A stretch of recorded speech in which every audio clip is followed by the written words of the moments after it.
Hi, my name is Chris Pratt, and I'm here with Dennis Morrisseau. As you see, this is incredibly casual. We have no idea whether this is going to be anything that's worth saving or improving. And please focus on what we say, not how we look. Particularly in his case. So anyway, as I said earlier, I have Dennis Morrisseau with me, and years ago, Dennis protested in full military dress. He was a second lieutenant in the Army, and he protested in dress, and I'll let him explain it more in front of the White House. And we're really kind of approaching, or not approaching, it's actually already in the rearview mirror, a similar kind of circumstance that I'll let him speak to directly with the new rebellion that he's involved in, and my take on it. So take it away, Dennis. Having completely restructured my talk with your little, I didn't want to talk about the Army or all of that stuff. Well, this is just a take. Who knows what they're Yes, I was a second lieutenant. Yes, I protested the war. Yes, I refused to go to Vietnam. Yes, I stood in front of Lyndon Johnson's White House in full Army officer regalia and essentially told him on CBS TV what he could do with his war. Yes, they seized me, brought me to a special plane, ordered me to board it. I refused. Yes, I got court-martialed. Yes, we beat him. We beat him.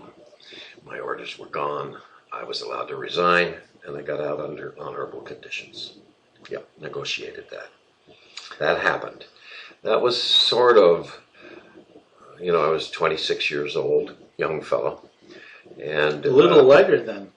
Pretty lighter here and darker here. A lot prettier. A lot prettier. And what you have to understand is when I did that, I was terrified completely. Completely terrified through the whole thing. So the picture which you saw earlier in the introduction, I'm looking very fierce and stuff, but I was completely terrified. But anyway, I did it. Lyndon heard it. We know that because it was on Walter Cronkite, CBS News, and he actually mentioned when Cronkite turns against you, you're in trouble. Once. So rebellion is sort of in my nature. If something really bad is going on, and even if I'm in it, I tend to say no. And I did that. A lot of examples. Anyway, what we're looking at now is these upcoming congressional elections, and we're trying to figure out, and I think I have figured out, a way we can use this process to cleanse our politics and retake control by the people of our politics. I focus always on the Congress, never on the presidency. For my money, the presidency is it's a show, a figurehead. It's a figurehead. It's a diversion. So we won't have any presidential candidates on the ticket this fall. It's all just your congressman, maybe your senator. Okay, we've got one congressman up. Both our senators are not up in Vermont this time, but that varies state to state. But I'm focused on the Congress. That's where the power is. That's where they make the laws. Congress funds or doesn't fund, whatever they choose. That's real power. And that's where our problem is. It's full. Congress is bought. It's full of criminals, thieves, idiots, and what's my word? You said what's the word I wanted to say? Incompetent gas bags. No. And dead men. It's full of dead men. And dead men. Yeah. And the way forward for we the people is to remove the entire leadership of the Congress, and that means all congressmen. We can do that. In this upcoming election, they're going to be standing there bare, as they are every time there's not a president on the ticket, which is, every 2 years you have one, and then 2 years later you don't. They're bare, and we can look at them. We can take their measure, and we can flash mob the elections.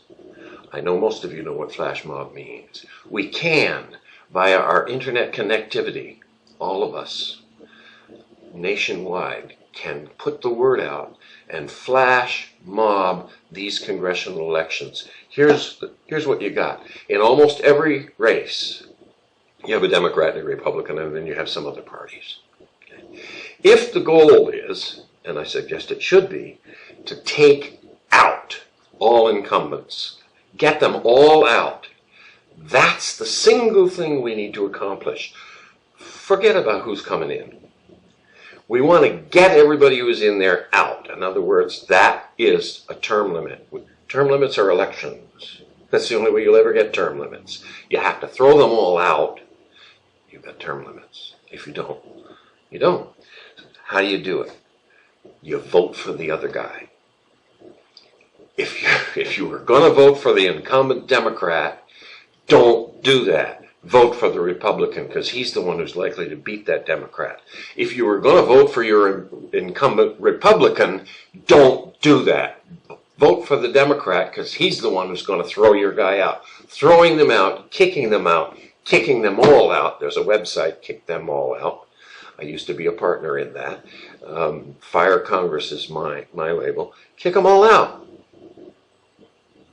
Easy to do. Why? Because we don't need to get 51% of the vote. Most people are going to vote Democrat the way they do, or for the incumbent the way they do, or Republican the way they do, or for the incumbent the way they do. So most contests are roughly in balance. We don't need to pay attention to that. We need to move 5% or 10% of the vote out of the incumbents column into the challengers column. If we were to do that by mobbing these elections, just go there with that intent, do that alone, and do that across the country, every one of these idiots and dead men and criminals will be gone the day after the election. How? Imagine that. Would that feel like something? Huh? All of them gone. Yes, a whole new batch. Yes, we have to deal with them. But guess what? If we decimate the entire Congress that way, which we can easily do, easy, all the people coming in, whatever their label, whatever their ideology, will have seen it. They will have known it was we, the people, who did it. We organized it, and we did it because we saw finally how to do it. And they will fear us. They won't be laughing at us any longer. The new folks will all fear us. That's the beginning of taking our democracy back. And we'll send a delegation down, and we'll let them know what we expect them to do and what we expect them not to do. And they will have just seen us take everybody out of office, all incumbents. They're going to listen. Or they're going to be gone. Or they will be gone themselves. We'll do it twice. You see that I think our political process is irreparably broken. And there really is no Democrat or Republican party. It's just a manipulation from a very powerful, very wealthy elite. But anyway, I like his idea because it basically takes a broken political system and uses it against them. By voting Republican or Democrat, it actually may indirectly bring back a two-party system that's been gone for quite a while. But it also institutes term limits. And I like this idea of basically using our right to vote, not to vote for a third party, which probably will never happen in our lifetime anyway, but it fairly quickly, fairly immediately shifts control from the congressional people that have really become spokesmen for the rich to the people. Now, presently today, as in many years past, huge majorities of Americans hate the Congress, okay? It's always up around 85% of Americans really, really dislike the Congress, and yet they get reelected. I'm going to explain that to you. This year, we're up to something like 94% of Americans, you go out and poll them, 94% of Americans completely disagree with the Congress. They would love to see it gone. But here is the impediment. Here's why it doesn't happen. And it's simple, but you probably haven't seen it. This is why it doesn't happen. All of the Congress guys know that. They know that. So when they come home to you, when your congressman comes home to you and starts speaking through the media, Congress people all by agreement, they know we hate them all. By agreement with each other, they hide their votes back and forth, party to party. And when they come home to you, when your congressman comes home to you, he says it's awful down there. Oh, they're bad down there. Or they're about to beat us down there. Please help. I'm trying to fight them. Oh, they're bad down there. I'm doing everything I can. Don't give up on me now. I've been in 17 terms and haven't got anything done, but, we're just about there. That's the argument they make.